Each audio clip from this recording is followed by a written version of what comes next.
Thank you very much, Mr. Chairman. My amendment is the Promoting Public Access and Transparency Act of 2014.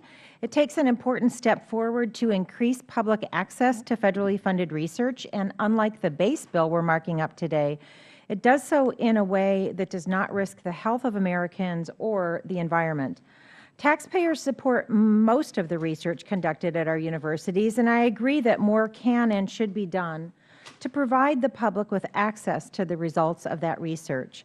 I was glad to support the bipartisan amendment to the first act offered by my colleagues Mr. Sensenbrenner and Ms. Lofgren to require federal science agencies to develop open access policies for publications resulting from federally funded research. The amendment I'm offering today extends the language adopted in the first act to the EPA as well, and would require the administrator formulate and implement a public access policy to ensure that the American people have access to the research papers resulting from EPA-sponsored work. The amendment contains specific provisions that set out the structure for public access policy, including provisions that address metadata, electronic access, repositories, stakeholder coordination, and a process to petition for modification of the embargo period if doing so would be in the public interest. And importantly, unlike in the base bill, relevant terms are defined. This amendment ensures that the best available science is considered by the EPA while also continuing to protect patient privacy and confidentiality.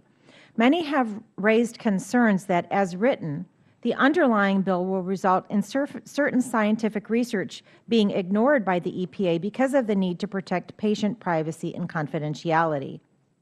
Mr. Chairman, my colleagues and I, along with much of the scientific community, are concerned that the underlying bill before us today will undermine EPA's ability to fulfill its mission to protect human health and the environment. As the ranking member noted, we've received letters of opposition from, among others, the American Association for the Advancement of Science, the American Lung Association, the Union of Concerned Scientists, and the Center for Progressive Reform, which is a group of environmental and administrative law professors. Additionally, in this committee, we have heard at length about concerns with so-called secret science, but those concerns expressed to date ignore the fact that often transparency is lacking when it comes to disclosing the source of research for funding for research. Now, I'm not suggesting that industry-funded research is bad, only that it should be subjected to the same transparency and accountability as federally sponsored research. This underlying bill treats them differently. My amendment would address this issue by requiring that the EPA only consider peer-reviewed research results and scholarly publications that disclose the entity that funded the research.